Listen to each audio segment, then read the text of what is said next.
Okay. Namaste. Well, welcome to this portion of Satsang where we receive a number of letters each week, and I don't get a chance to answer them all, just some. And so today we try and just to go through a few of them, and I cannot go through all of them today. So again, welcome to everyone. We're still around in various parts of the world who are also enjoying this part of satsang, tea satsang we call, no? So first one, what it says now. It says, when I am without thought in this space, I do not feel peace or happiness. I feel a great indifference, almost sadness. I don't know why. I don't know what to do. I need your help, please. Thanks a lot, Antonio. When I'm without thought in this space, I do not feel peace or happiness. I feel a great indifference. We must not be in such a hurry to form conclusions about any experience, because sometimes these thoughts come and they are not really profound. It's you who determine the significance of them. They don't have significance independent of your approval of them. So yes, of course, you say, when I'm without thought in this space, I do not feel peace or happiness. It's okay. There's an emptiness there. There's an emptiness, is there, no? And I feel great indifference. So sometimes the mind comes and goes, look, you see, you're following Mooji's pointing, and guess what's happened? Look, nothing. You're not happy, you're not peaceful, even almost sadness, I feel. I even feel sad. I don't know why, I don't know what to do. Why you have to do anything? Why not continue in your observing that, okay, some sense of sadness come, and don't be in such a hurry, in such haste to say what this is. I mean, it's just the beginning, maybe for all our life. And some say for lifetimes we have not done that. Rare is it been that a human being in a state of consciousness have been without thought. Always somehow like a habit. It's just always is beating the drum, thinking, thinking. So now when you are engaged in this exercise, first you feel, you say, a great sense of indifference. It could be indifference. I would rather say a sense of detachment. It is different from indifference. Indifference is like you don't care about anything. But there's a sense of state of detachment. And it's a very neutral state. But you say almost sadness, and I don't know what to do. Well, you don't have to keep on finding a definition for yourself. Simply you're observing, and you observe sadness. You're observing also the sense of feeling lost, indifference. All of these will come up. And if you don't engage emotionally with them, they're just like clouds floating by. They just go. And you'll find that you don't have to be negotiating or creating relationships with each cloud. You stay just as the sky itself. It's very simple, you see. So resist the temptation to try and qualify what the self is. I don't feel like I came to this place. I don't feel what you say. I feel indifference. I feel almost some sadness, and I don't know what to do. I need help. But this is too hurried. Just keep quiet. My advice, Master's advice also is like this. Keep quiet. Don't determine anything. Just keep noticing. Just keep noticing.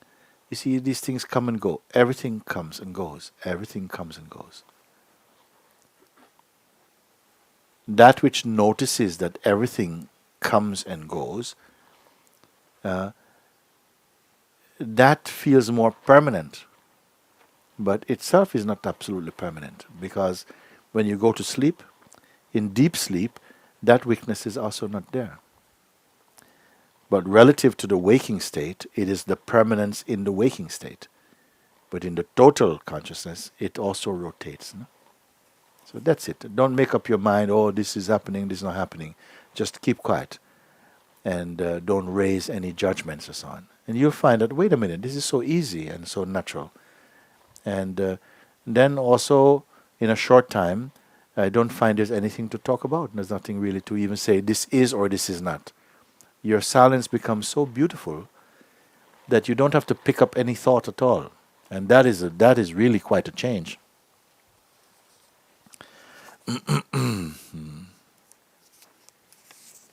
Okay, another one.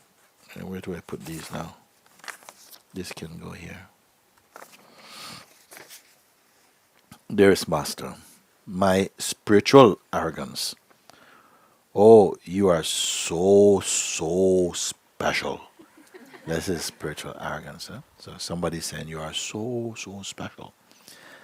You did not ask for any freedom experience at all, but you had the most amazing one.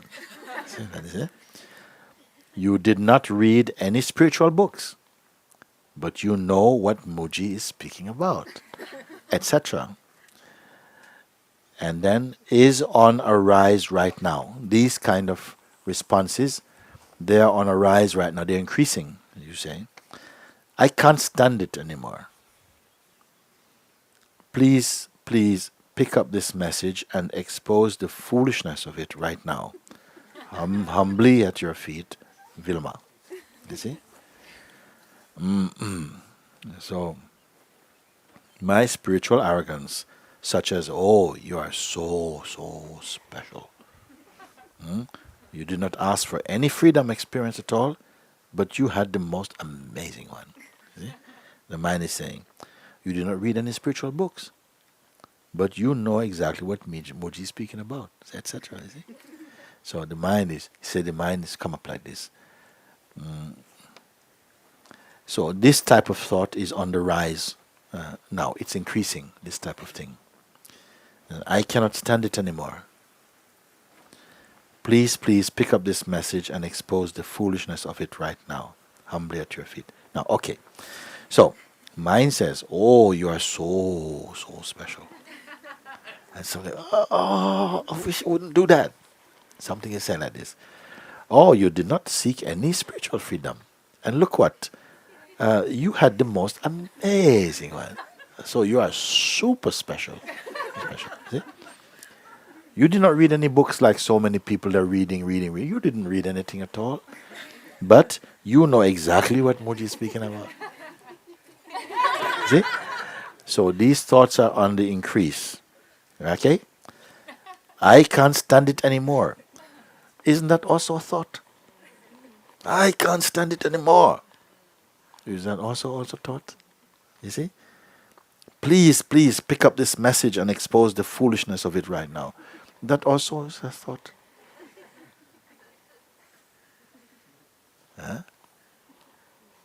Because mind shifts, you know. I saw one movie, they showed Lord of the Rings. They had one character, what was his name? Gollum? He was a good character, I like him. Because I see the mind is like this with many people, no? You're on a diet. And then you go in the kitchen and you see this lovely strawberry cake.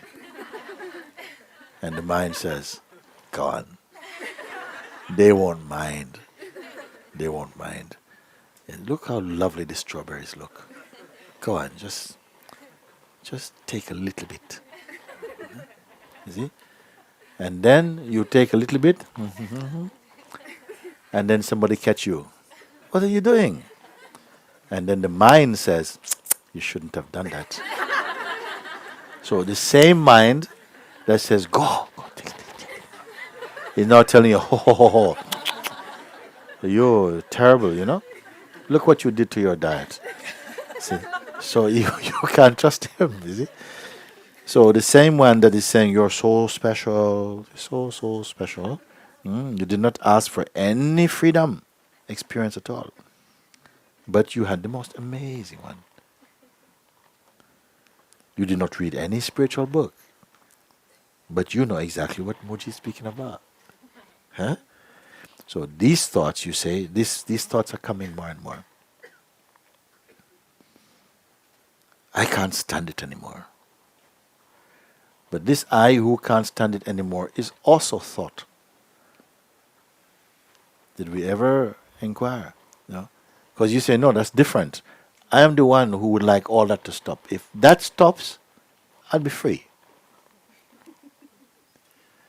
And the mind loves that. Oh, yeah. You see?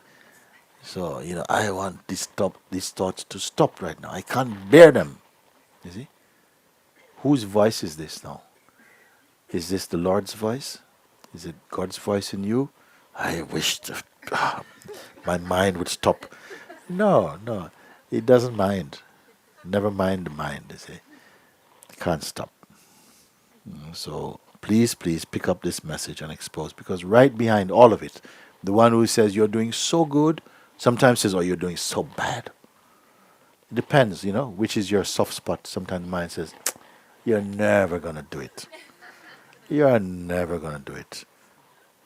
You were born in March. You should have been born in January.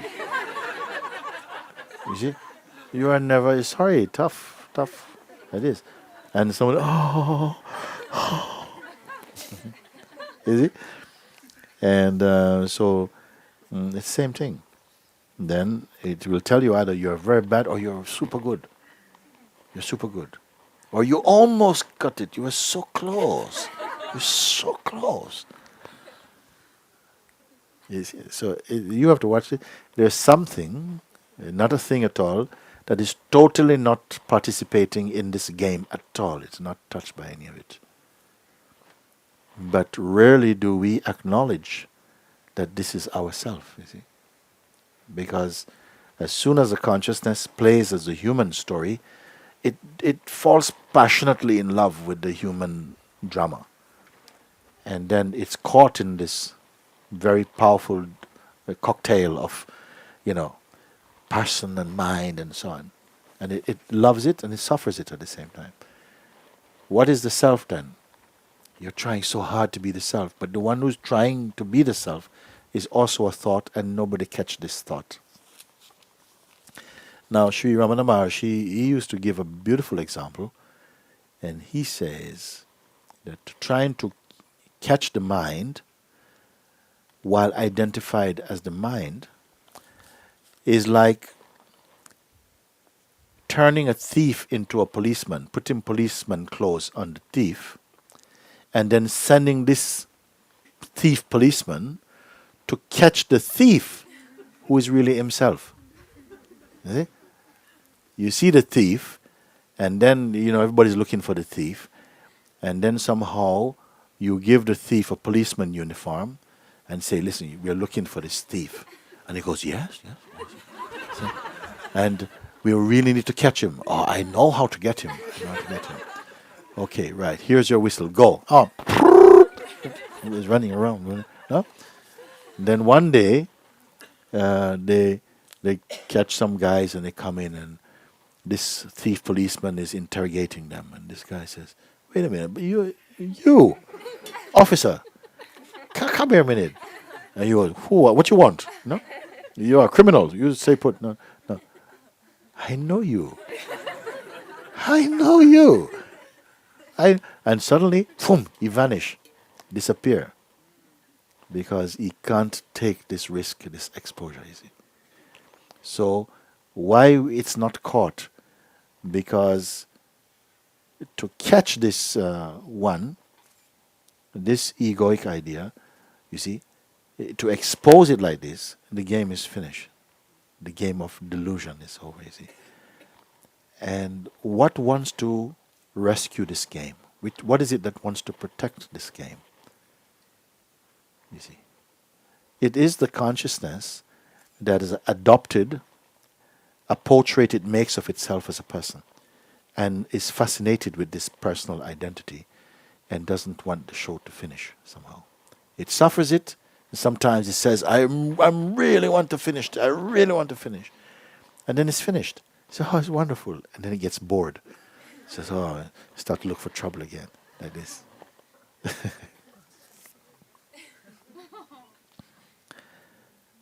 So I can't stand it anymore. This voice is believed.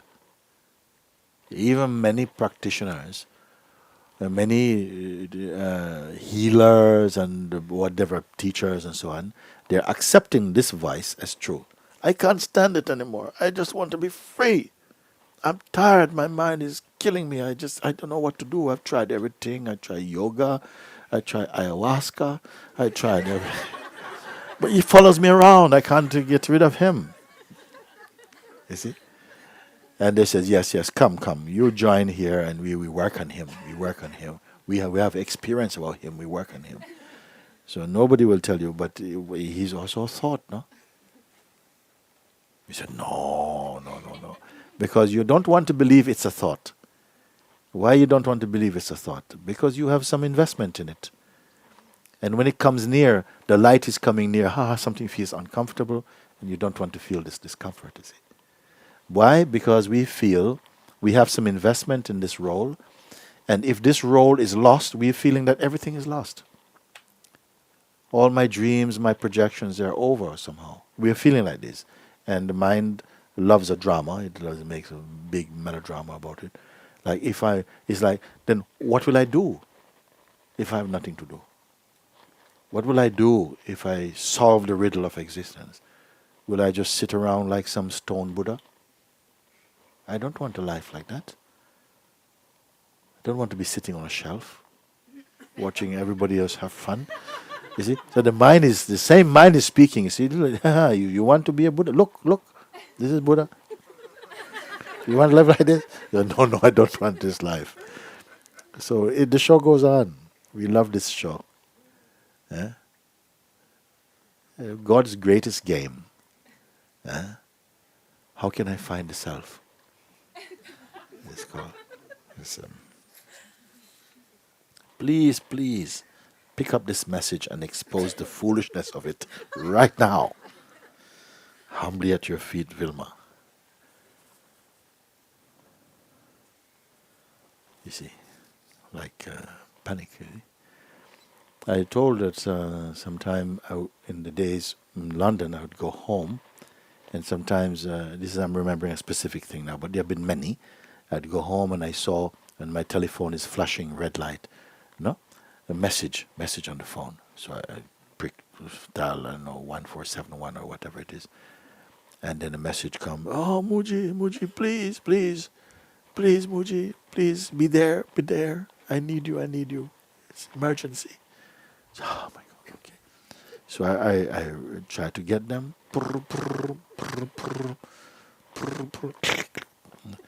Hello. Yes. Is George there? This is George. This is Mooji. Hey, Mooji. I thought you were dying. What happened? Oh, why? No, I left a message that is. This is the most important thing. It's okay. So we are playing like that. We like this drama. And other people are trying to solve your problems, and you're drinking beer in some place enjoying it. So got me fooled many times that time.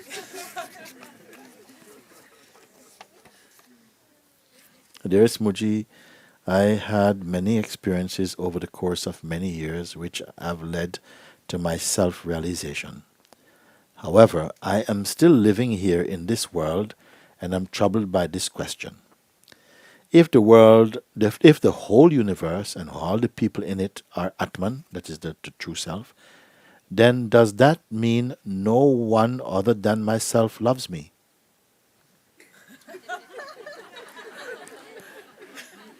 And that would mean all my family, friends, pets, etc. are originating from my consciousness or Atman, and I am all alone. If this is true, how can self-realization lead to happiness? Thank you. And it's not Anonymous from Washington, D.C. Anonymous from Washington, D.C. So I've had many experiences over the course of many years which have led to my self-realization. However, I'm still living here in this world, and I'm troubled by this question. If the whole universe and all the people in it are Atman and the self, they are the one, we are the one self, one consciousness, then does that mean no one other than myself loves me? So, your mother loves you, but it's you. She says, darling, what's happening? Why are you doing all these spiritual things? But it's you talking to yourself. Not like this, no? That would mean all my family, friends, pets, rabbit or goldfish, everything, etc., are originating from my consciousness, and I'm all alone. Actually, this is true. If this is true, how can self-realization lead to happiness? Clearly, you are saying, well, I'm not happy. If I am only me loving me, I am again not happy. I have to be loved by other. You see? Maybe this was, they say, maybe this was God's dilemma in the first place.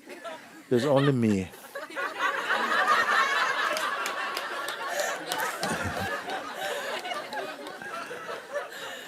And quite frankly, it's just boring being so infinite, and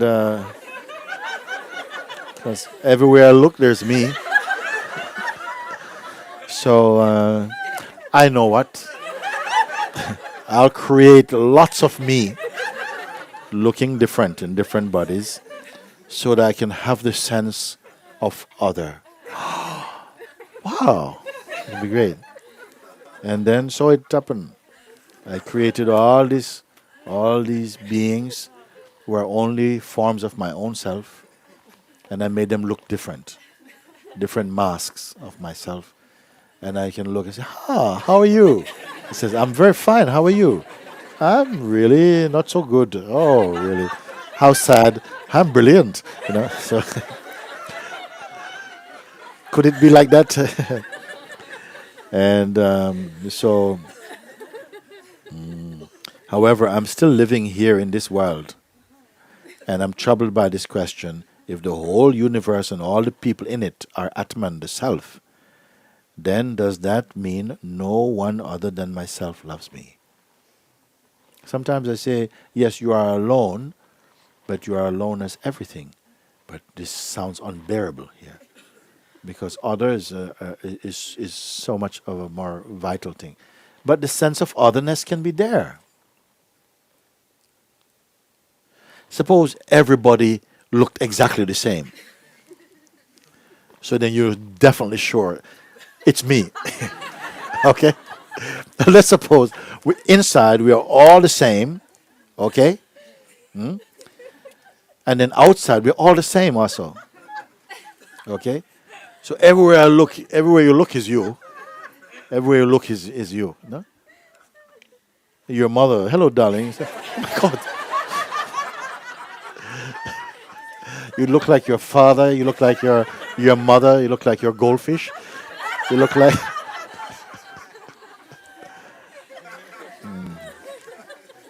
you look like your wife, like your husband.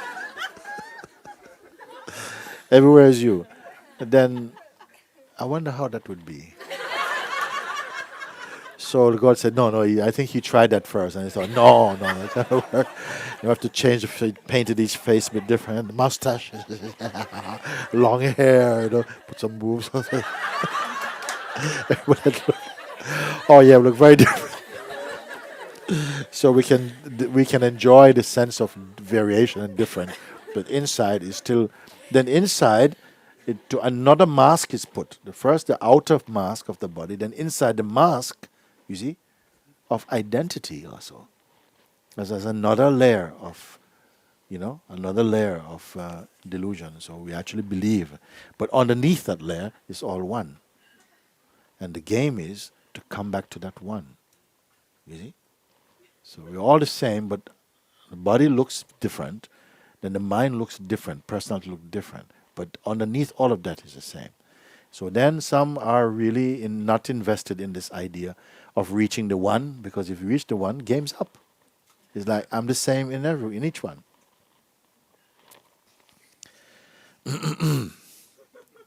Does that mean all my family and friends and pets, etc., are originating from my consciousness? It is true, and I am all alone. In fact, when we go to bed and we go to dream, and in your dream, you're Lawrence of Arabia, riding on a camel, you know, or you're the queen of some country or whatever it is, no?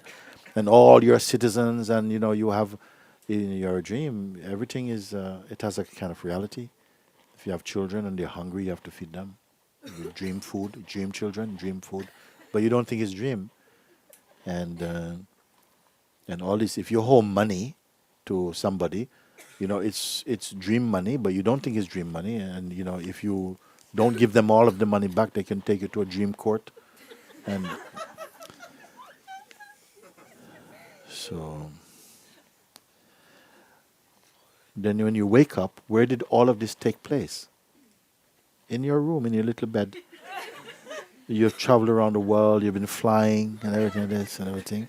You never thought it's dreaming. You're just flying and meeting all these people and having lunch with the queen and all this type of stuff, And all this took place. And the rain was there, the sun is there, the rain was water, water felt wet, the sun was bright and warm. Different people, you meet people who speak different languages from you, and you cannot understand this language. It's not your language. You have to go to a dream language school to learn this dream language, to understand those dreams. And yet all of them came where? Out of your own consciousness. When you dream, you don't just dream of familiar things, very unfamiliar things also. And everything is there. Wood feels like wood, cloth feels like cloth, metal feels like metal, stone feels like stone. Everything obeys their natural elemental, quality. You see? And if somebody gave you bread in your dream, but you wanted pasta, you're not going to like it. You say, I don't like bread. I want pasta right now. Everything feels the same way. And yet when you wake up, you're alone in your room. You're alone in your room, dreaming all these things. Where did they come from? Where did all these things come from? Inside your consciousness now. But then you wake up, you think, there was a dream. And I have said myself, each day we wake up from the dream state. But to be fully awake, you must also wake up from the waking state. Meaning even in the waking state is a form of dream to one who is really awake to the self. Meaning that if you're not aware of who you actually are, we are still in a state of dreaming. We are imagining your conditioning. That is called dream. Like in the dream state, you are imagining you are your projection and your imagination. And in the waking state, we're imagining that we are just our bodies and our conditioning. But some beings are beyond that. And those awakened beings are appearing in your dream state. And they are more awake than you.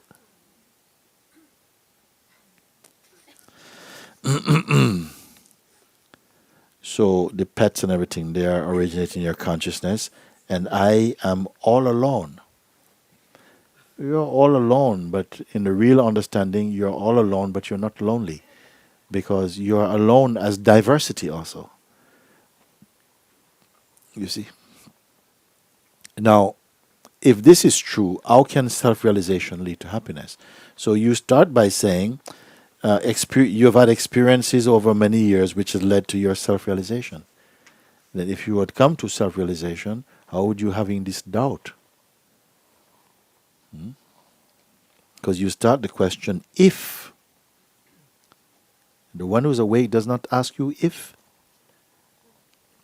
If the whole universe and all the people in it are the Atman self, then does that mean no one other than myself loves me? That would mean all of my family, friends, and pets and everything are originating from my consciousness. But you would know this thing. Maybe we don't want to know this. Maybe we feel it would be hurtful to make that discovery, actually make it. Because one lady, she said to me in Satsang, I can accept now that I am not real in that way.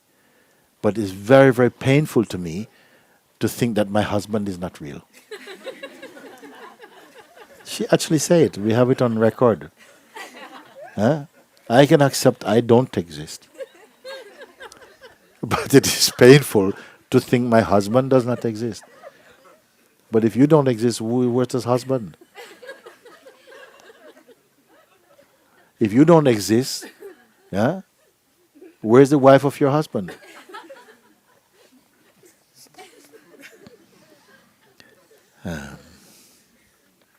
So how can self-realization lead to happiness? It is the most happy. Because it is happy without the need for an event.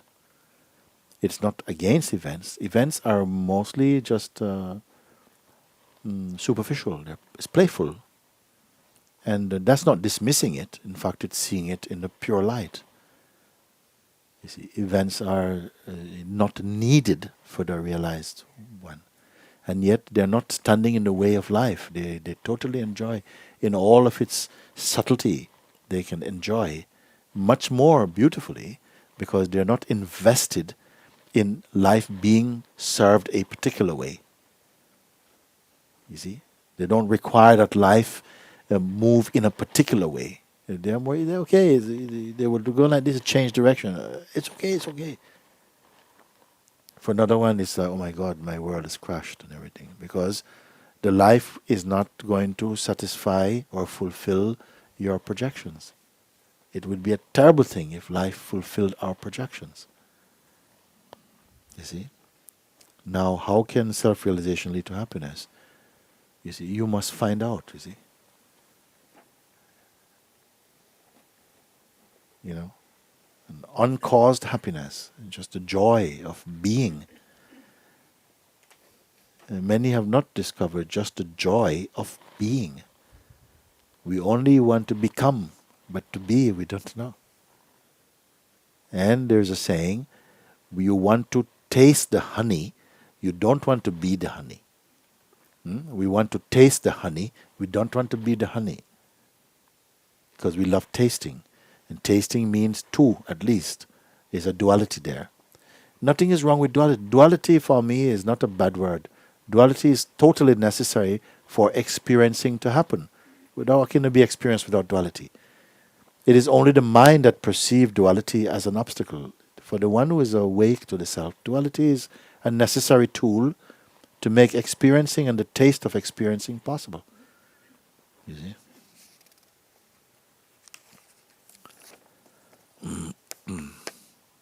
Pranam, Namasté, Pranam Mooji. On waking, the feeling I is only a memory of myself. So when I watch my thoughts and feelings, I am no different from that which is being watched. But then there are periods where no thoughts appear and I watch nothingness. Can the conditioned I watch nothingness too? The more I contemplate, I feel that this very I is taking me back home and I have to do nothing about it. I will be very happy if you could say something on this. I love you dearly, Anup Singh. When I watch my thoughts and feelings, I am no different from that which is being watched. Okay, but what watches that? You see, this is the power of self-inquiry, because it always comes back to the ultimate position. You see, if you say, when I watch my thoughts and feelings, I am not different from that which is being watched, but that is also perceived. So it implies a deeper seeing which is not trapped in the bubble of that which is seen. It is. I think this is common sense, no? But then there are periods where no thoughts appear and I watch nothingness. When no thoughts are present in you, you're aware of the absence of thoughts, but your awareness is there. It's not saying, oh, there's no thoughts. It just is here. It does not need the traffic of thoughts to be aware.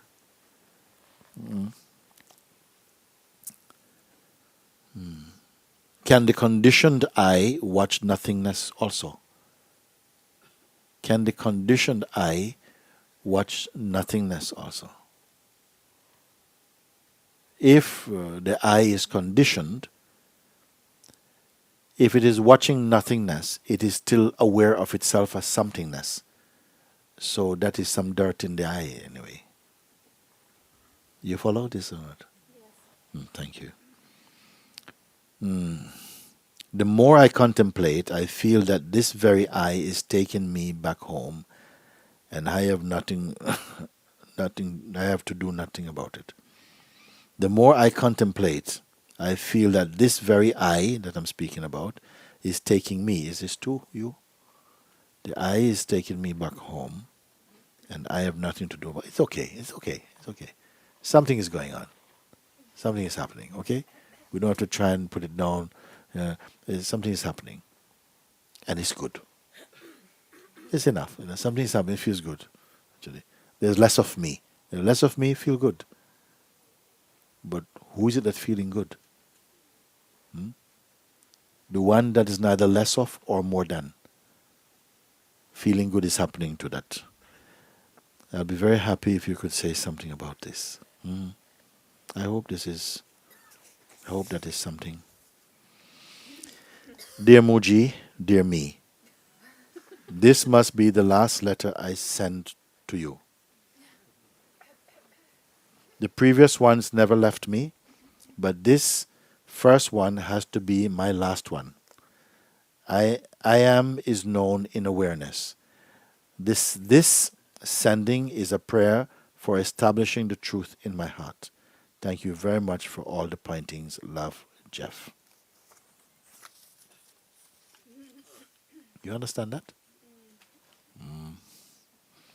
This must be the last letter I send to you. Can you say that? We can say, but can you be? This comes from Spanish. I think it means something like this should be the last letter. Okay, so this must be, okay, this ought to be the last letter I send to you. The previous ones never left me, but this one has to be my last one. This one, I'm getting now. The I am is known in awareness. It is known in awareness, the I am. So this sending is a prayer for establishing the truth in my heart. Okay, thank you very, very much for all the pointings. Very good. Okay.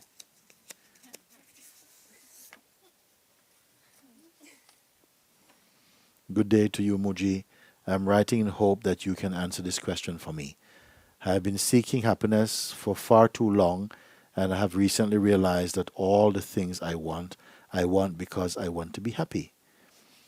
With this realization, I got very upset and realized that all the things I want are not worth the suffering I pay for them.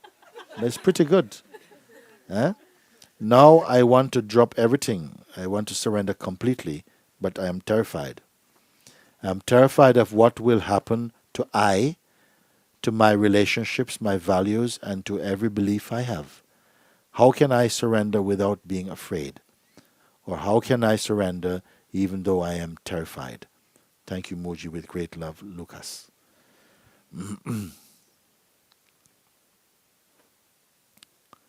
So I want because I want all the things because I wanted to be happy. I have been seeking happiness for far too long and recently realized that all the things I want because I want to be happy. With this realization, I got really upset and realized that all the things I want are not worth the suffering I pay for them. I think it's a pretty good, realization. No? I try so much, put so much effort, and I get so much pain out of putting so much effort to get the things I want that it's not worth it because I don't get the things I want. I just get upset. Okay, so with this realization, I got upset and realized that all the things I want are not worth the suffering I pay for them. Now I want to drop everything. I want to surrender completely, but I'm terrified. I'm terrified of what will happen to my relationships, my values, and to every belief I have.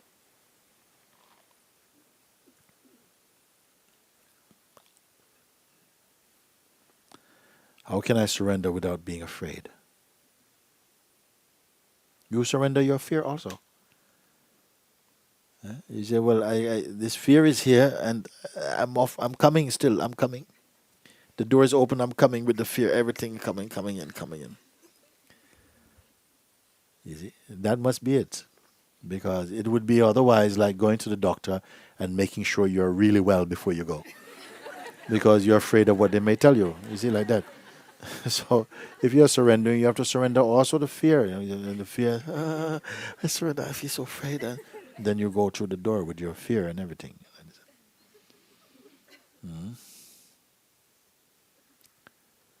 How can I surrender even though I'm terrified, you see? The one who is terrified is really not you. But this, we don't get it so easy because we have so long been this person that we can't imagine how we could be without this person. But you'd be marvelously happy without this person or without this idea we have. I say the idea we have of who we are is suffering from ideas it has about itself.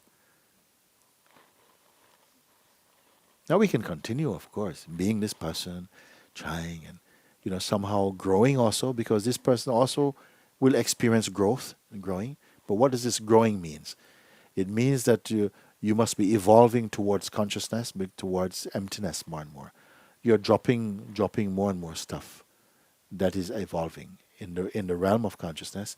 Evolving means to drop more of your luggage, becoming lighter. That is mean evolving. Lighter means become more empty. But in the beginning, some terrified because we are somehow habituated, cultured to believe that we need a lot of things to be happy. And then you see running after a lot of these things did not make him happy. You see? But then the thought that all the things that you give value to may go away, may disappear, what might happen to them, that causes terror, you see.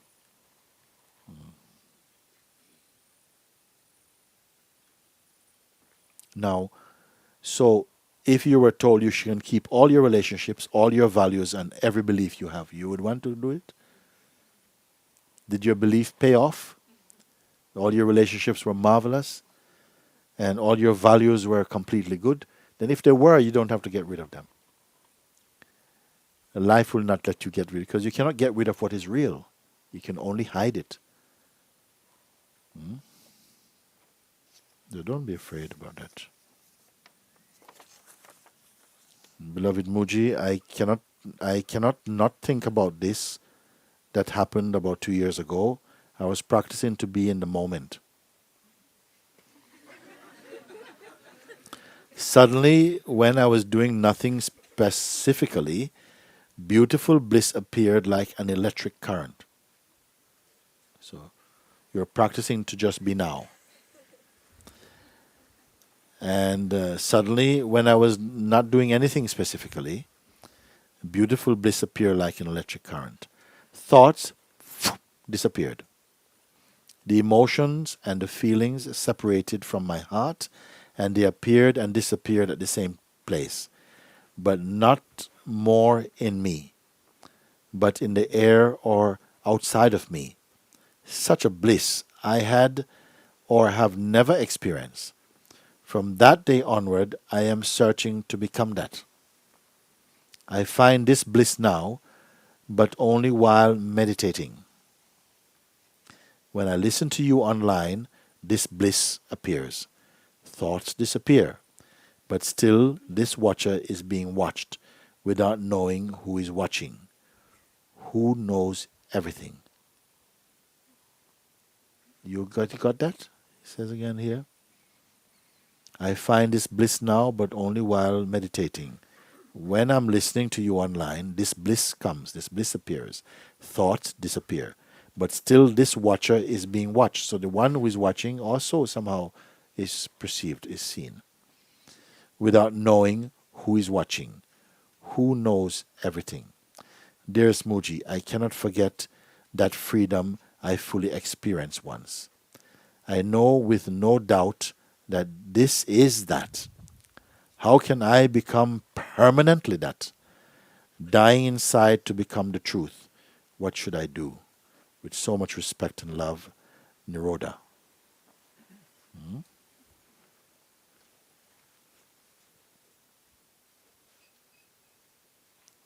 How can I become permanently that? So this I that we speak about again, it has to be seen clearly because there's tremendous love and a lot of affection for this sense of I. Because while we are in the state of duality, we don't know anything higher than this I. You follow? When we're in the state of duality, you don't know anything higher than the watcher of things. So if the watcher goes, you think, oh my God, everything is gone. Finish. Then where will we get the confidence to go on? It must be because you are aware of some Buddha, some Christ, some being that touch you, and that somehow their life convinces you that there's a joy beyond the joy that you know. Isn't it? You cannot just only read about them. Something must have entered your consciousness that it is possible, you see, because all the awakened beings, they were not all uptight and worried, and they were very happy and light, and they tell everybody relax, and you see, like this. So they say, this is why I say, blessed is the one whose life is the evidence of the truth. Not that what you believe, what you think anymore, but somehow you're transformed somehow from just a person into pure consciousness. Still, you can wear the sense. People may say this person is there, but your relationship with that one doesn't feel like it's personal anymore. And many people are afraid of this on both sides. Your family is afraid that you may go beyond your person, because the only way they know beyond the person is to be a nutter. Basically, you're a mad person. Okay? They don't see the option yet that there is a Christ in you. You see? So if you go beyond the person, whoa, don't go there. Bad news, you see? So only enlightened parents can really say to you, well done, darling, go for it. Most of the ignorant ones, they cannot know that. They'll say, what are you doing? You're crazy. You joined some sect? The sect of nothingness? I mean, what's wrong with you? Have I raised you to become nobody? And they will put you off. So they're not necessarily, they don't put you off.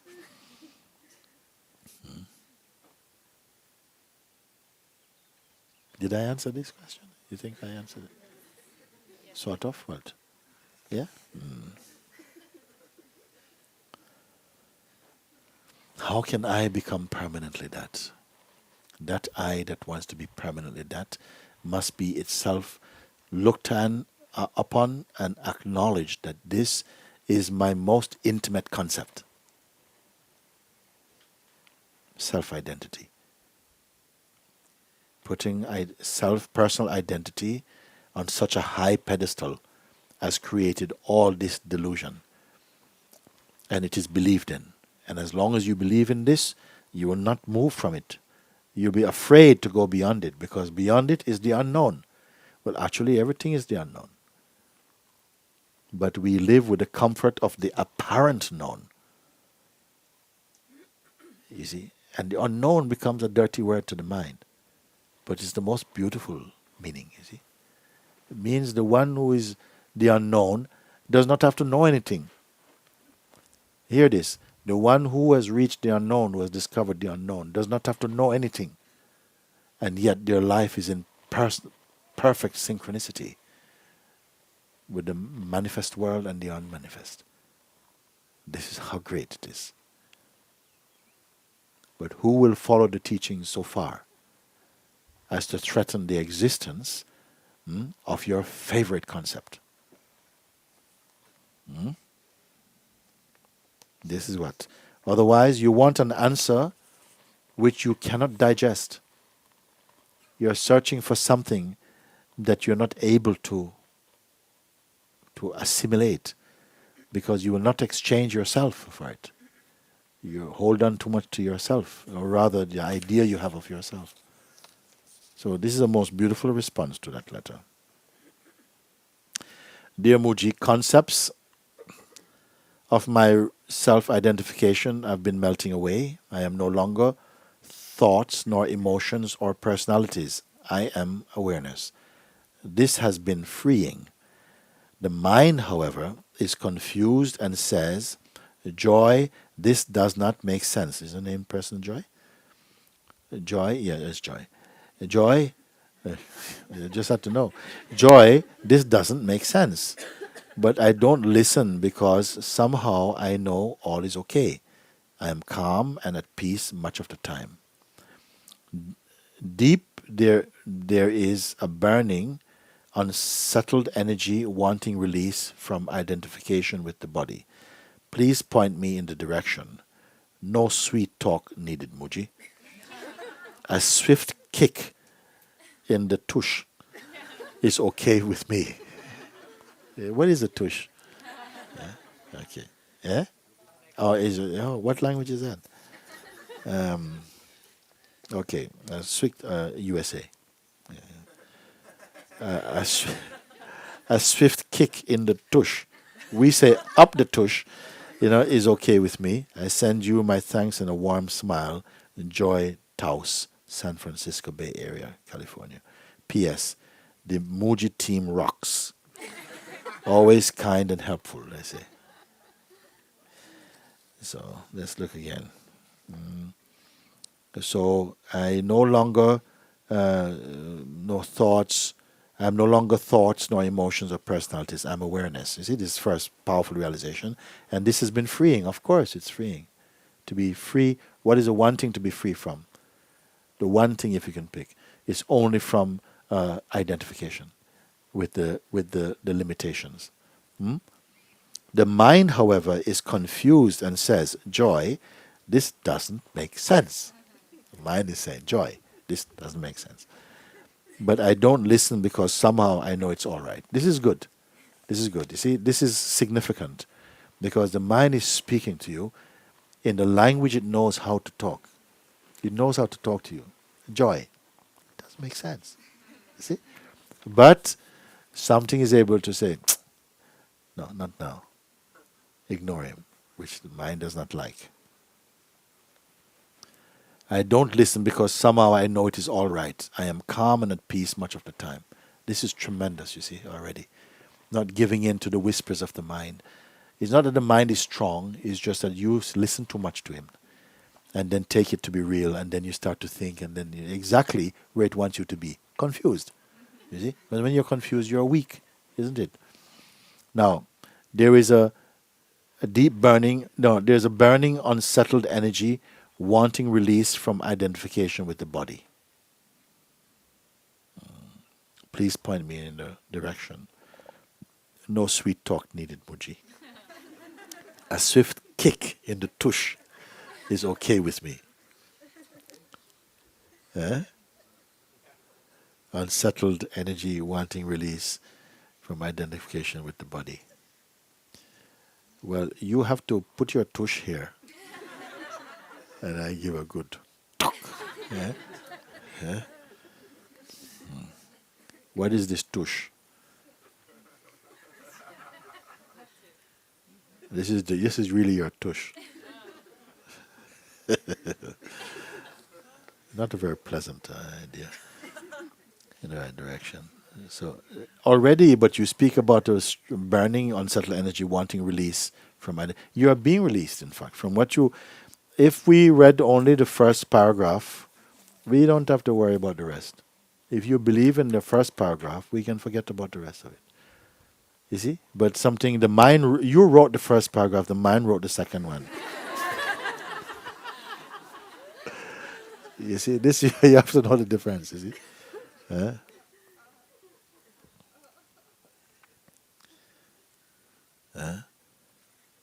It's true enough, isn't it?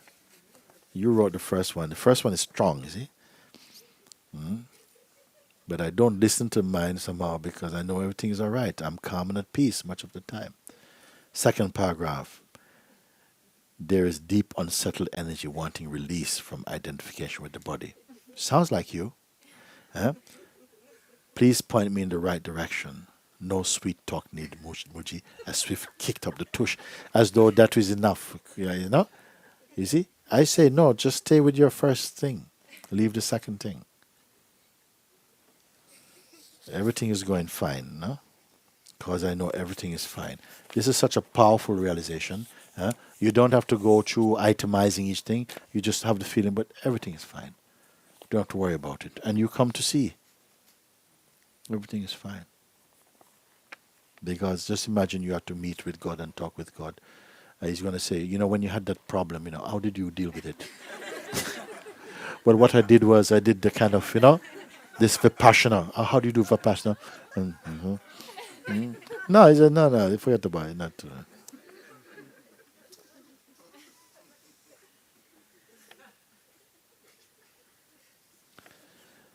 Listen, dear Mooji, listening to you really stirred up my desire for self-discovery, for discovering the ever-present freedom within myself. Though upon inquiry, I question myself who it really is that wants to discover this freedom. Is the one who desires freedom fundamentally different from the one who has more worldly desires? From being a material seeker, I can now see myself turning into a spiritual seeker. And how noble and sincere the spiritual quest might seem at first sight, there is still some bad smell around it.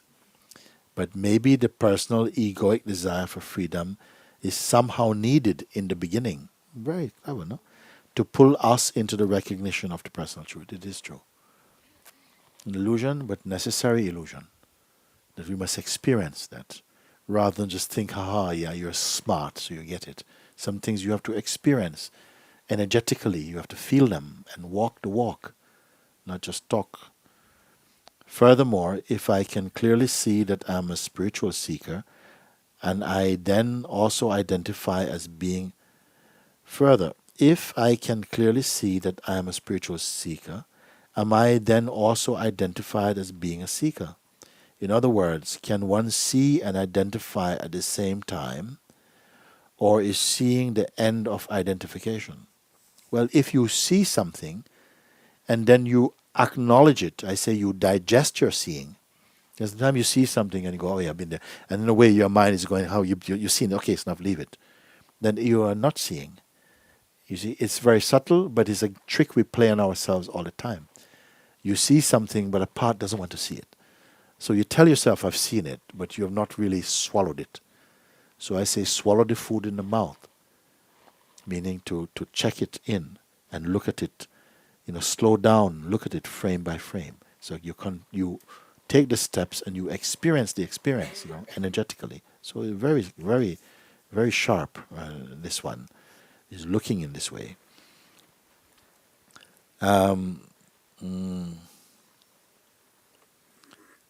Furthermore, if I can clearly see that I am a spiritual seeker, then am I then also identified as being a seeker? In other words, can one see and identify this, see at the same time? In other words, can one see and identify at the same time, or is seeing the end of the identification, as I said before? No, and I just answered that the seeing would be the end when it is confirmed in the heart that it is seen enough for that delusion to be broken, you see? You're cured of it. But if you just see it and we're clever, the mind the intellect of the mind take it, and says, yeah, we've done it, and it's enough, you don't have to do anything more, you see? Hope you might feel inclined to elaborate on this one in one of your satsangs. With love and respect and gratitude, Vera. I feel this is someone who has been looking and understanding, but wait a minute, without it moving into cleverness, because sometimes it goes into a cleverness. But if you are genuinely looking, even your words carry a certain energetic fragrance about them. They have a touch of authenticity, genuineness about it. So I feel that we have said that. We've answered that one now. A quote from your site, Mooji.org. Some people feel that there should be no cost whatsoever for spiritual teachings and complain about it. This complaining is very naive and lacks awareness of the reality of providing the goodwill services for free. Okay? Which part of the site? I would. You then say that Papaji was very naive and had no awareness of reality? When has anybody ever heard me say something like that? And then having the word Papaji in bold, naive in bold, no awareness in bold. How would someone say like this? How could I say of my master, who is my own life, to say that? Let's read on. Papaji, the master that was no master to Mooji, said in his words, everyone who takes money for satsang and meetings is fraud without exception. These are in bold letters. Where did they find these words, I wonder now? And the context of them, whatever. So calling people naive is a very strong sign, an alarm sign, an alarm sing that there is an organization that is falling into ego, into the world of form again. Listen to Papaji, he will answer you. Okay. So this one is from somebody called Christian Noblock. Okay. How to address this one now, you see. Now, if we are saying that some people have heard it say, you're charging for truth. Nobody's charged for truth. How can you charge for the truth? I felt, what are you saying? I'm not charging for the truth. All our satsangs are completely flooding the internet with free things, not little bits, anything that can go. Our best satsangs, people here select them, put them on the internet for free. Everything is there for that. In fact, people are waking up by watching satsangs on the internet. All of this is available.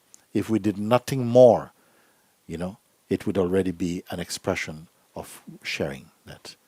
And it continues like that. Every word, everything is like this. But if people want to meet in a retreat situation, to sit and to spend time together, how we are going to do that? In which place are we going to do it? And people want to come to a place where they can eat and have a shower and they can have a nice room and everything like this. Where is it going to come from? So some practicalities are needed. You have to rent a place. We go to a place like Zimar. We are so happy to have found Zimar here in Portugal because we don't have the room to do this.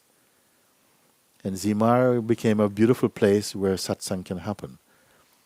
And so I don't know what you would be suggesting. I mean, satsang is free. And nobody can pay for satsang. But practically, if you are asking also, in my early days, I was just had a tea stall in London. I was selling chai on the street in London. And the money I make from selling tea, I would rent a hall in my town so that people could come to satsangs. But it's not possible to keep it up. So what do they suggest? What would you suggest that it should be done? And also somebody came here, one lady, she's been giving gifts of computers to us because And one of our people from the team said, "It's enough." She said, "What more do you? What do you want? What can I give to you?" She said, "No, it's enough." She said, "No, it is never enough. I cannot give enough for what I get from satsang." There's another opinion, another way of looking at things. You see. And when we speak like Papaji say this thing, it's not true. This person has never sat with Papaji. They don't know. I have lived with Papaji. And I know that if there were not people who was funding and helping to support financially satsang, so that others can come to what seemed like free, that it would not happen. So there is a little bit, I say, this is what is naive. That you just feel that what, and then you say you should not have to pay for truth. So you pay for many things in life. Is it a lie? You pay for your children to go to school. That's a lie. You should not pay for the truth. In fact, if you pay for anything, it should be to support the truth, that as many people as possible can have a chance to listen and to hear this. So I feel it is to try and correct this perception. It is not the way that we can imagine sometimes. It sounds easy. Oh, why people pay for truth? I was paying for truth. It's not that. But if people want to sit and you want to be in a kind of place where you can have those services, it has to be paid for. And also a place like Monte Sahaja needs the support of people. Nobody's rich here in Monte Sahaja, you know. And myself, I don't want to be anything. I live also in a one-room hut, wooden hut, like many people. So it is not these things that people sometimes they imagine. Everything goes back into satsang to provide spaces for people to come to this place. And if it is going to cost, yes, it will cost, because to keep a place going like this costs. Also on top of this, we go to India. We have been going to India for the last 9-10 years, free for satsang. And a huge group of people are coming in service to that, so that satsangs can be enjoyed everywhere like that. A huge number of people come also to create videos and to give their times, so that people like yourself who write in can watch satsang freely. So I don't feel that this is the correct perspective you are saying. And as for saying that I say about my master being naive, this is just total rubbish. It's just rubbish. And this is why I'm a little bit suspicious that this person is not genuinely asking about this. They're just a bit upset. Maybe because some satsangs, they provoke strong feelings in people, and something wants to tear it down or something, you see, like that. Yes, you say? This could be. Come and sit and talk with me for a minute. Mm.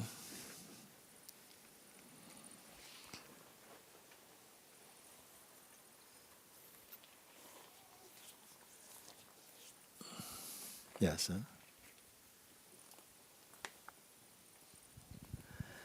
I'm wondering who has signed this letter, because I do have a son. His name is Christian von Knobloch, and he is missing since 3 years, and I haven't seen him since 5, 6, a longer time. And this, Is it this person here, though? There's an address here. I don't know. Maybe it's not the same person. At the top. where is The it? top.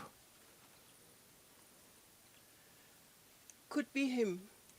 His name is Christian, and Speak in the microphone. oh, sorry, Yeah. yeah, because I'm No, it's okay. It is okay. overwhelmed. I have lost track of him.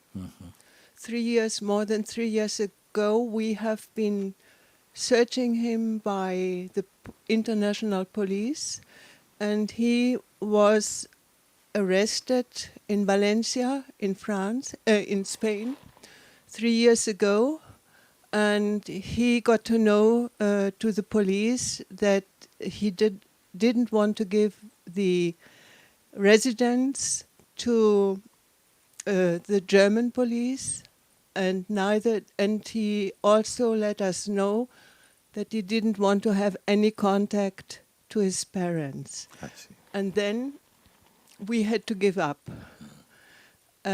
And this is, I have been living together, I have been educating him.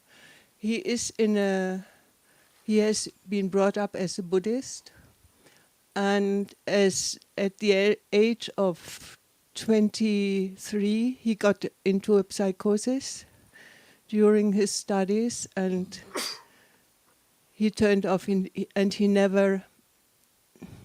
he was difficult to approach. But from his beingness,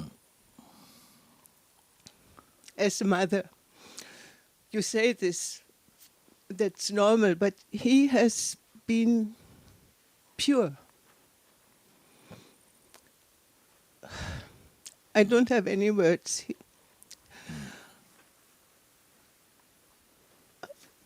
And Grace brought this here. Yeah. Because it was like a shock into my heart when. Yes. So, yeah. Now I have an email. Yes. Well, we can see. We can see. I felt. I don't know what to do with it. It is okay. It is I had okay. to come up. We can talk about this after. Yeah. But I just felt, because it is not the first time we do get. I mean, of course, you are going to get things like maybe this.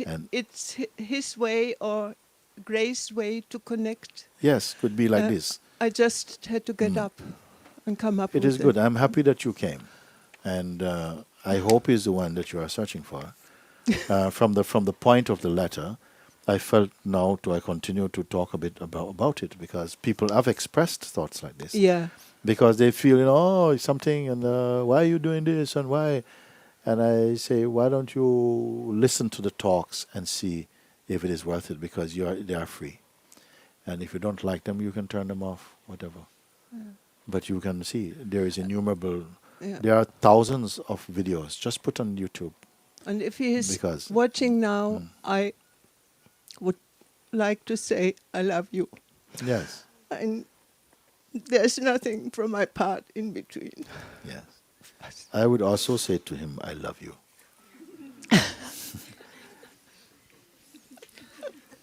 I love you too. Thank you. Okay.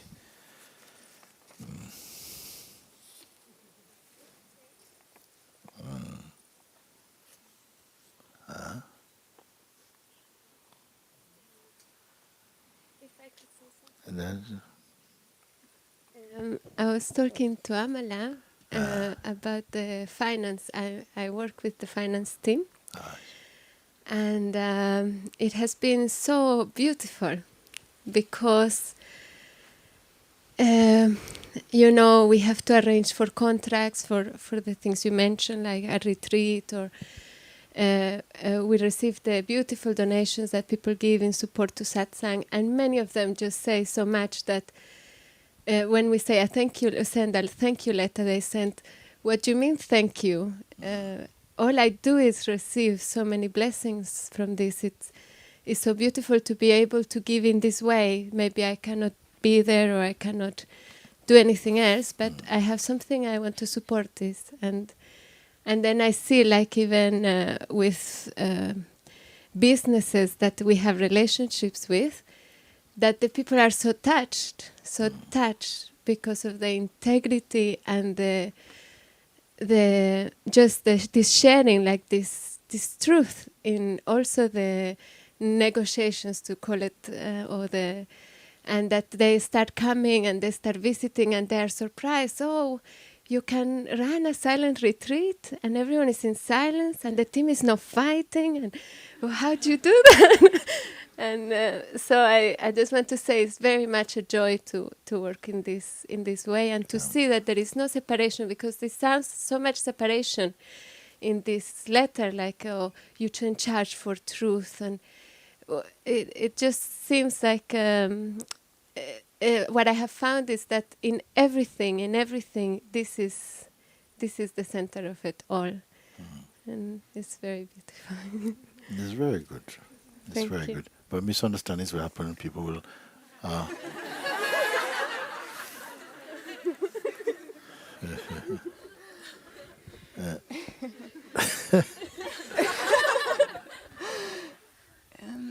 we spoke this morning, and it's very beautiful that it comes up in this way. And it's everything has been said really about this, and it's so beautiful, as Mirabai also said. And the only thing I can say about also seeing the finances coming in is that everything is reinvested in this place for people to be able to come here and to fully realize. And this is the most touching thing, that nothing I've seen you keep for yourself. Everything just flows back in service for the truth. So thank you. It is good that the people there know about it, because otherwise imagination goes all kind of way, you know. That I've never really been somebody interested in money and so on, but I don't think anything is wrong with it, you know, like this, because everything goes here in service to Satsang. You see, and so I am happy to be able to share that, to say that. You want to say something else?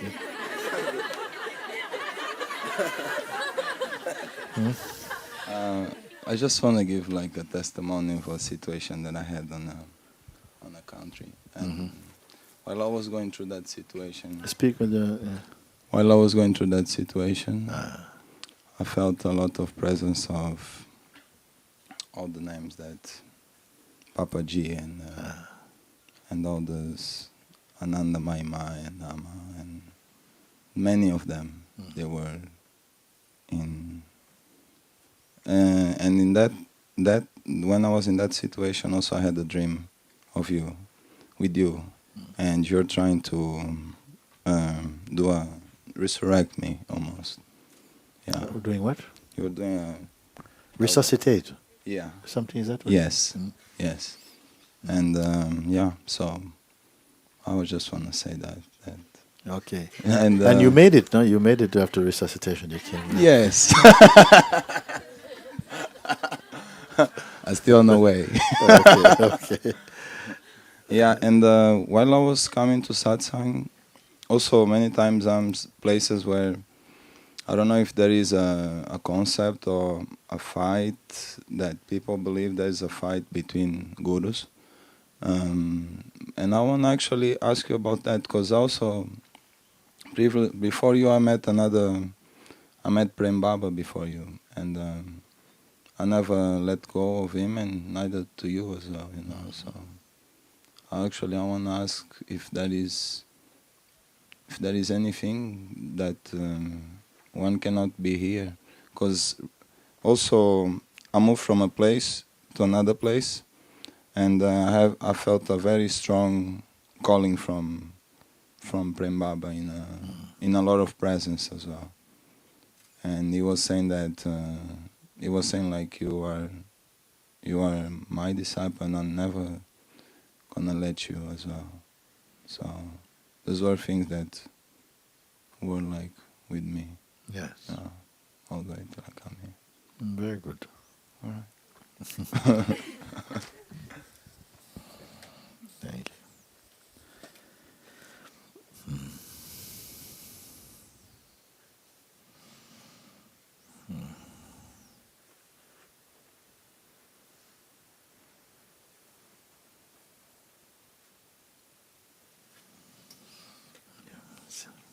Thank you. Dear Mooji, you sometimes tell the story of a man looking out and realizing that it is conditioning looking. I have a variation on that. When I look out, it is the ego looking.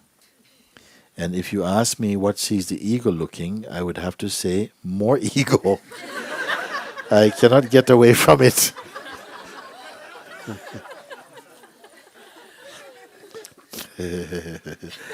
I have had a great shift in understanding in the last couple of years, but still almost everything, even this email, is ego-driven. I have spent a lifetime, I am almost 62, pretending that I do not have an ego, and perfecting that persona. What a burden. Am I right in thinking that only grace can get me out of this? To be honest, it may already be happening, but I think I'm getting impatient. Kind regards, Mooji, to you and all the team, and many thanks, Eamon in Dublin. He's asking like that. You sometimes tell the story of a man looking out. One I told like this, one man, I asked, who is looking out from behind those eyes? I was saying to someone, no? And the man said, conditioning is looking out. And then I said, what is looking at conditioning looking out? And some great relaxation entered his me. He says, yes, that, no? You see? He says, I have a variation on that. He's saying, no, Amen. When I look out, it is the ego looking. And if you ask me what sees the ego looking, I would have to say more ego. I cannot get away from it. You see, I cannot get away from it. What is watching that this sense I cannot get away from it? You have not completed your inquiry, you see. You must drive on. Don't give up. Don't abandon the inquiry prematurely because you get a kick. You see? I have had a great shift in understanding the last couple of years, but still almost everything, even this email is ego-driven. I've spent a lifetime, I'm almost 62 years, pretending that I do not have an ego and perfecting that persona. What a burden. Of course it's a burden. You see? Am I right in thinking that only grace can get me out of this? To be honest, it may already be happening, but I think I'm getting impatient. You see?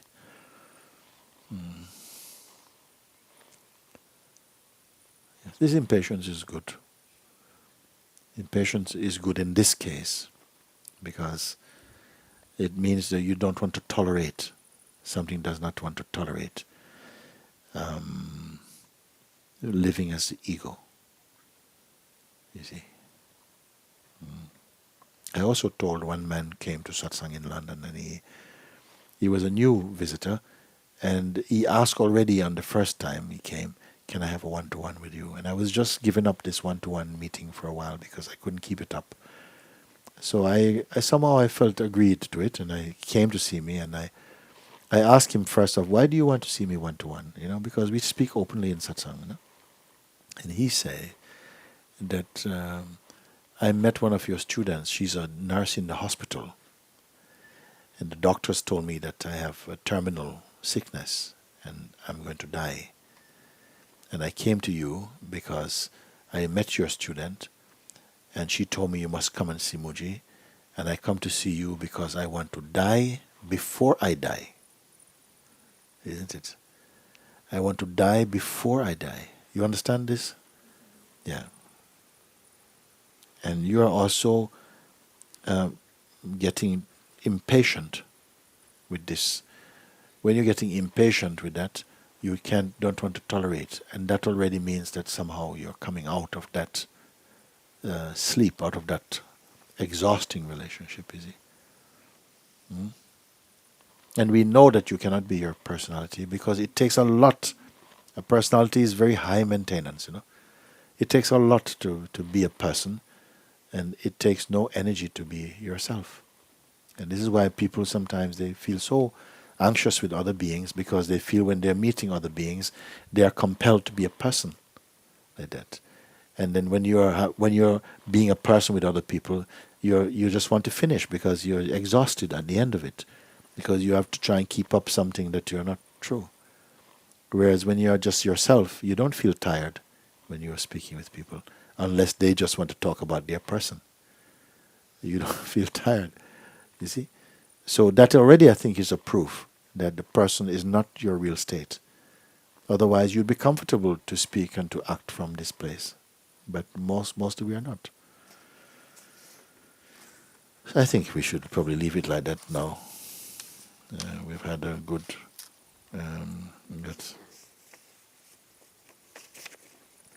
I have 3 to go today.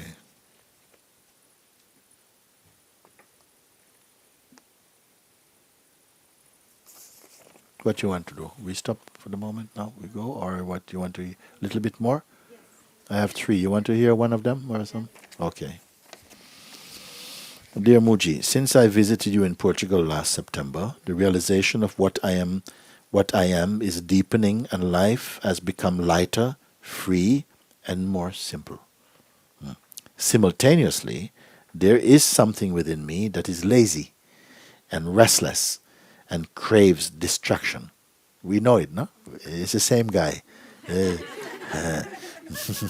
Okay? When I go with this energy, for example, by watching a lot of TV, my attention is distracted. I am no longer consciously the weakness when I do this. The part of me that wants to be realized feels I need to transcend this energy and puts in front of me two different approaches. One, I should consciously stay as the weakness and refrain from going with the energy of distraction. Even if I fail, I should keep trying. Now, does this approach fuel the mind through effort or is it necessary? This question. Second one, that I shouldn't let the attention play and become distracted because I am not attention. I become aware of inattention after the attention returns and put no significance to it. While this approach is more gentle, does it shelter the ego? Does it protect the ego? Very good question. Please guide me in the most direct, truthful way. I love you endlessly and hope that one day soon I can come to visit again. All my love, Esther from the United States, now living in Canada. Okay, so where we start this part now? So you're coming to realization that your life is getting better, lighter, freer, more simple. At the same time, there's something within me which is lazy, restless, and craves distraction. A power is working the other way, no? One is going this way, one is going that way. But the weakness of both of them is going where? This is first thing, you see. When I go with this energy, for example, by watching a lot of TV, my attention is distracted and I am no longer consciously the weakness. At some point, it won't matter actually. That whatever you do, you're still you. But this will have a much deeper resonance in you. At the moment we feel that sometimes you do something and it takes you away from you. There's early stages, it feels like that. Because we think that we are distracted now, I'm starting to think television and so on, and your mind is caught up with that, and after a little while trouble come. So it's not a good thing yet. But there is a time that comes when doesn't matter what is being seen or felt or tasted, there is no change to the inner one. It does not make any impact. You know this now clearly comes to you. Doesn't matter what is happening. You're always in a state, it's as though you're cocooned into a state of, it's like you're vaccinated against all of this stuff. And you're just witnessing it. The thought that, oh, this thing took me away from myself, they're finished. Nothing takes you away from yourself. This is finished. You see? There's a beautiful time to come then. The part of me that wants to realize feels I need to transcend this energy and puts in front of me two approaches. The part that wants to transcend this energy is giving you now two options to go about, two directions. Now, either I should consciously stay as the weakness and refrain from going with the energy of distraction. You stay witnessing. You want to watch TV. Just keep witnessing. Huh? No TV, just witness. But even if I fail and I go watch a TV program, then I must not give up. I can go back again and still weakness and so on. Does this approach fuel the mind through effort or is it necessary? Should we keep doing this thing? So whenever, somehow you think the mind says, watch TV, there's a really nice show, and you go and watch TV, then afterwards you feel bad, oh no, I shouldn't have watched TV because now I went away from myself and I should witness. Yeah? So for some people it works, you see. They say, you know what, no, I don't want to watch TV. I mean, was sit there watch 3 hours of stupidness. I just stay here, just be calm. Now, if you don't watch TV, does it mean that you have to witness not watching TV? or somehow you just stay, you've chosen your emotional atmosphere. You've made a choice. I don't want to watch TV. I feel just to be here quiet. I'm not trying to be quiet. I know I've made a good choice. I feel quiet. Or do I have to keep witnessing? It is the first one. Or I should let the attention play and become distracted. Let the attention watch TV, have a beer, drink. Like this, okay? Because I am not the attention. Okay? I'm not the so what's the matter? Attention goes. I become aware of inattention after the attention returns and put no significance to it. If I follow this way, then I become aware of inattention. I become aware that I've been distracted, okay? After the attention returns, when my attention returns back, I realize, oh my God, I've been missing for a while. Been sucked into some television program, and I've not been conscious of being conscious. While this approach is more gentle, because relax, you're doing your thing, it's more gentle, am I letting off my ego, you see? Am I protecting him with this? What is the right answer? I ask you. Is the right answer here, or it is determined by you? Is there a right answer, independent, in the thing itself, or is it like, what? As long as you identify as a person, you must choose your practice, choose your weapons. But as soon as it becomes clear that awareness is not a trade, it's not something that, if I do, then I do. Somehow these calculations, they become burnt up in it. Then all these dualities, they will finish, you see. Please guide me in the most direct and truthful way. I love you endlessly and hope that one day I can come to visit again. You see, are you sheltering the ego?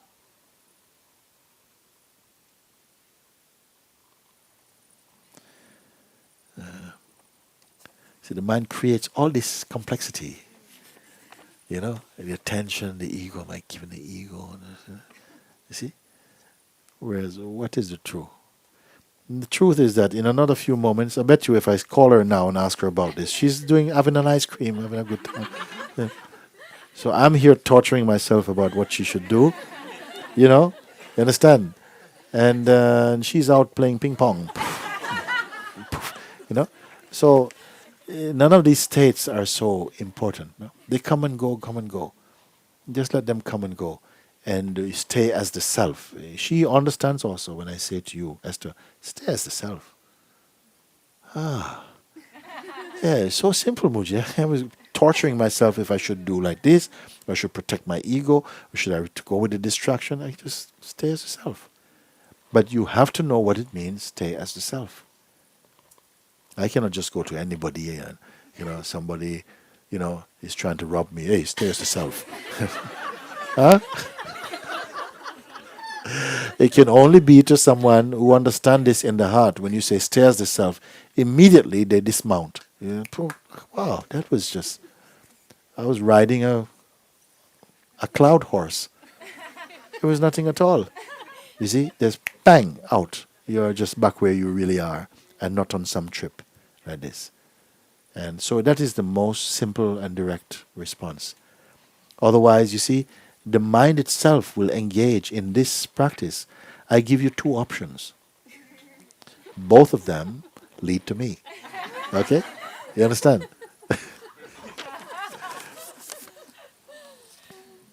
Getting there. Dear Mooji, after a couple of years of quite serious spiritual search, studying Buddhism, Ramana Maharshi, Maharaj and other sages, and finally listening to your teachings and practicing self-inquiry, first time, some sort of realization happened.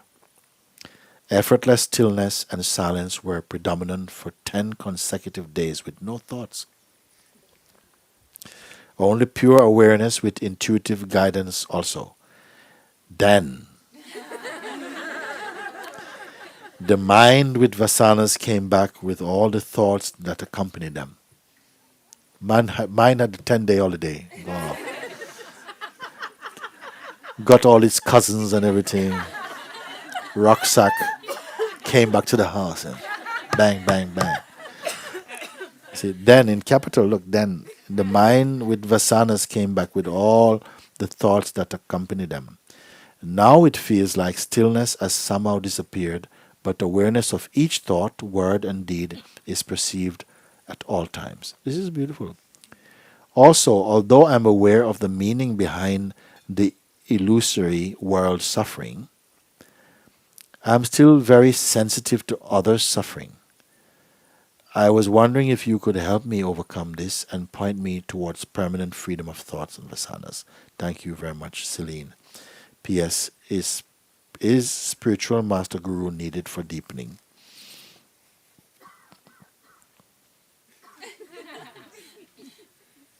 They will help. They can help you.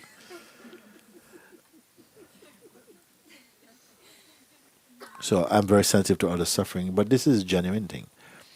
The masters from every age have been sensitive to the suffering of humanity on varying levels.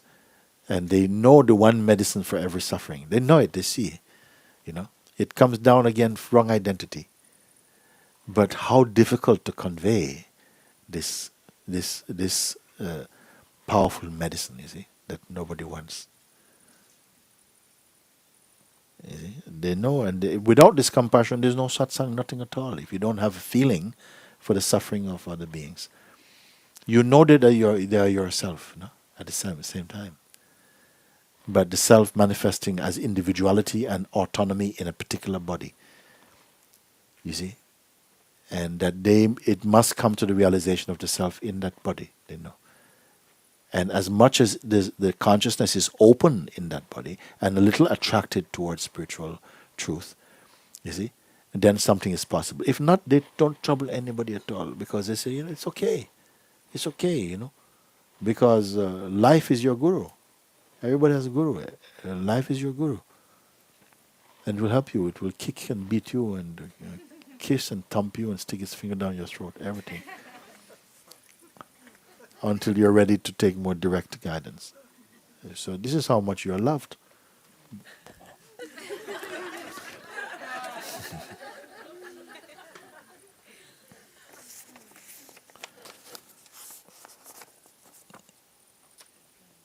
Some of the most powerful assistants we get, we never say thank you for them. Because they don't feel good in the moment. And we will just mostly say thank you for the things that feel nice to our senses and the mind. But sometimes extreme experiences, difficult things, help you to grow more deeply and to wake up more profoundly than, sugar-coated experiences. Last one we come now. Thank you for your reply. Here is a shorter version I hope is not too long. Dearest Mooji, thank you for the calmness and the confidence you are spreading amongst us. In your videos, when you say that you would like to see someone who is willing to go all the way and surrender completely, I feel that you're talking about me. The word detonate in this context came up several times and really caught my attention. I was never looking for awakening, but the most powerful thing happened, and since then life took a new path upon which I came across your being. Everything you say is evident in my life. I can see it, and I know that I crossed the point of no return. Nevertheless, I still have the urge to go all the way and set myself completely free. I don't have any questions anymore, only a request. Please help me to be detonated. Detonate? When they put the gelignite or they put some dynamite. This person wants to be detonated. And the satsang detonations are the best ones. So please help me to be detonated. I would be forever grateful. You would not exactly finish. I would be forever grateful to be near you and feel your live stream directly. My deepest gratitude. Peace. Jill Rave in Berlin in Germany. No, of course, if you are detonated, you will feel very, very happy and very grateful to be detonated. You see, it's true.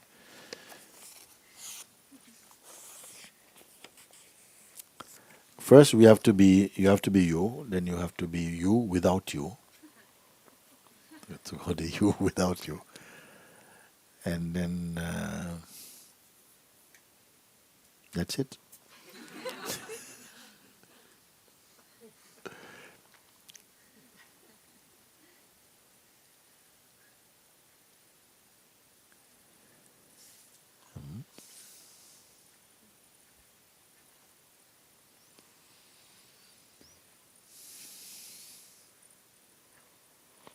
And feel there's a space, which is the space you are.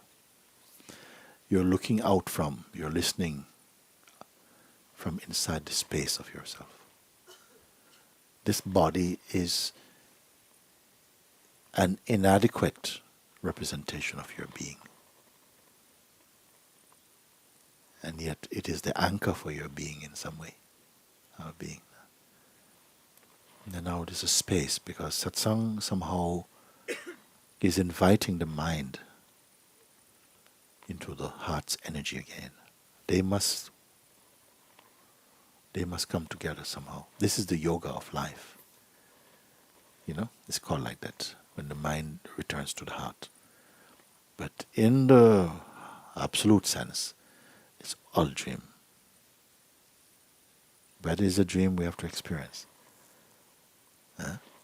This is the real yoga of the life. That the mind, which is somehow becomes the house of the eye for a while, must turn its face again to the source and the heart. Otherwise, sometimes I say this old human thing, it doesn't work actually by itself. It doesn't work. We are just surviving, struggling, until we meet the heart again, the heart's energy. Then it blesses the mind and absorbs it into unity and synchronicity with the universal beingness. Then we are happy. We are very happy. But some few beings, some sages, they've gone even beyond that. Can you imagine? I say, then you are happy, you're at peace and full of joy. And I say, even beyond that, what can that be? Even beyond that. And not beyond in terms of kilometers or nothing like that. Not beyond somewhere out there. But beyond this way. Where is that beyond? And it is distanceless also. It has no distance.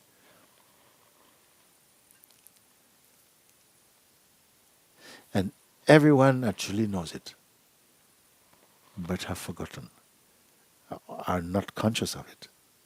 So in a way you can say experientially you don't know it. And yet it is what we cannot not be. And we have to experience every aspect of our expression. The extensions into the three-dimensionality of the play of God. To believe that we are the form, this form, and the senses, and how to sail this craft of the body in the ocean of samsara, of life. And still to go beyond that to the place of to the land of the weakness, who's witnessing quietly. And then go to the place where the weakness is also witnessed.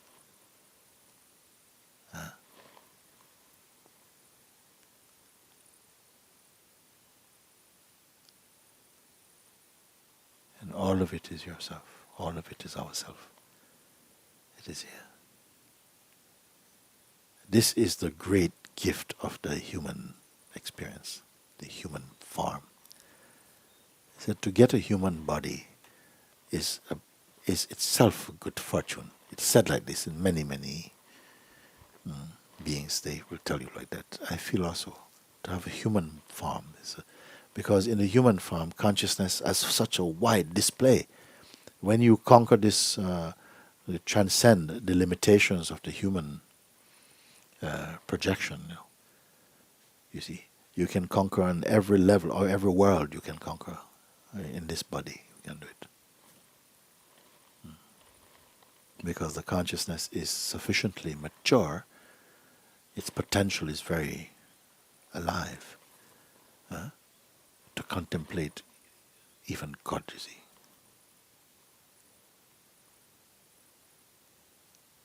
Even to look at God. And to look from God.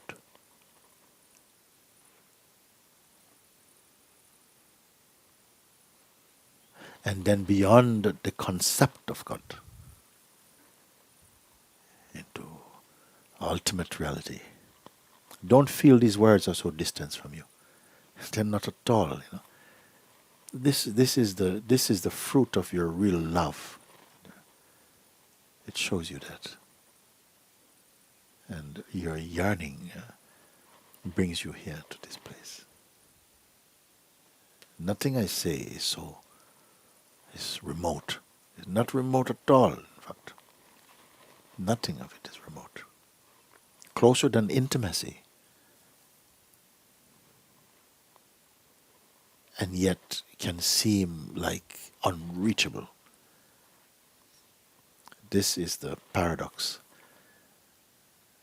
This is the paradox, and this is the mystery of this great existence, of which we play as parts and as the whole. It's incredible. It is incredible. The worst thing is to live this life only thinking in terms of your bodily sustenance. Also, sometimes consciousness just wants to do that in a body, here and there. This is quite enough. It can play like that, because actually, at the end of the day, it loses nothing at all. It loses nothing at all. This is why I say, in the final word, the final analysis, final contemplation, don't worry about anything. Everything is okay. Everything is okay. It's your last day, your last hour, your last minute. What I will tell you, don't worry. Everything is okay. Everything is okay. You're in great hands, a great heart.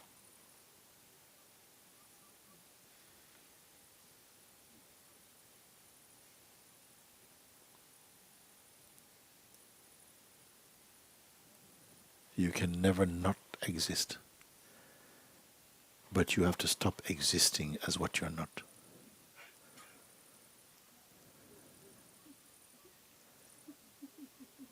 This is it.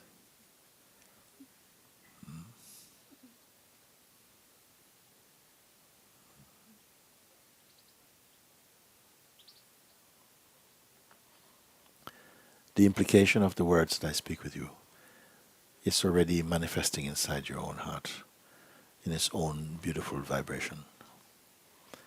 It doesn't have to take the form of some learning or some philosophy. It doesn't have to go that.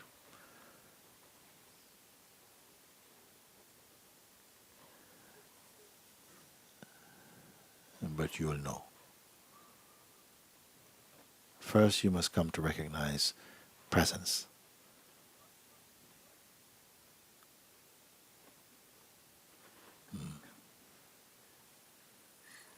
And that which is aware of both presence and absence is beyond them both.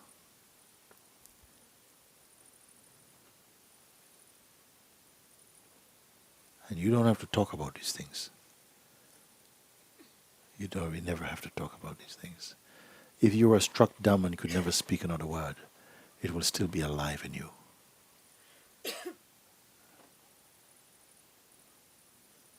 Because what I point to, no one can remove.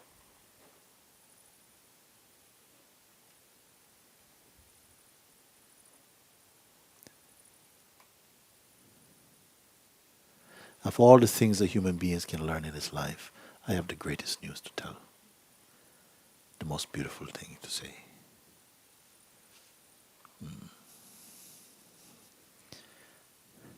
find the thing which can never come to an end. Everything else, I told you, time says, everything that you see or imagine or think, all of that belongs to me. I consume every form, every thought belongs to me. There's only one thing I cannot devour, and that is pure awareness. That will devour me. So while this body is warm, find me, says the Holy One. Take your retreat in me.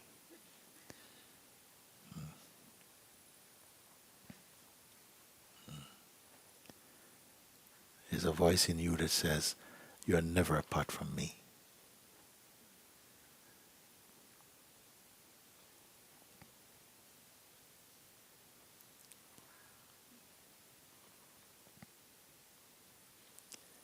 You've been with me before the creation of this world.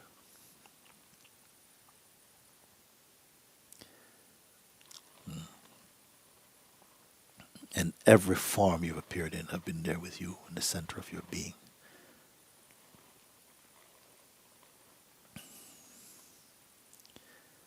And you have missed me.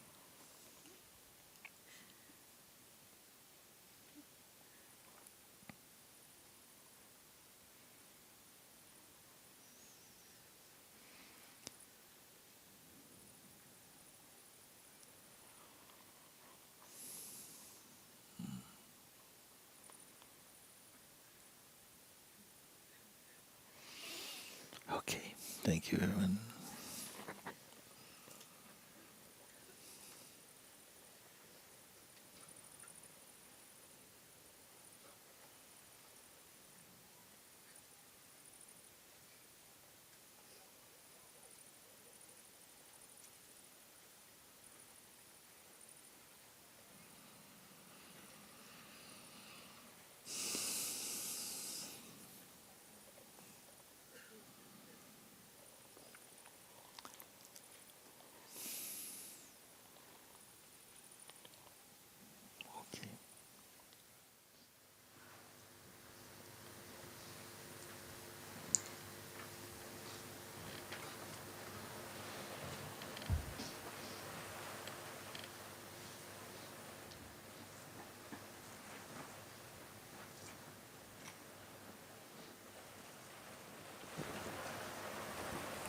Okay.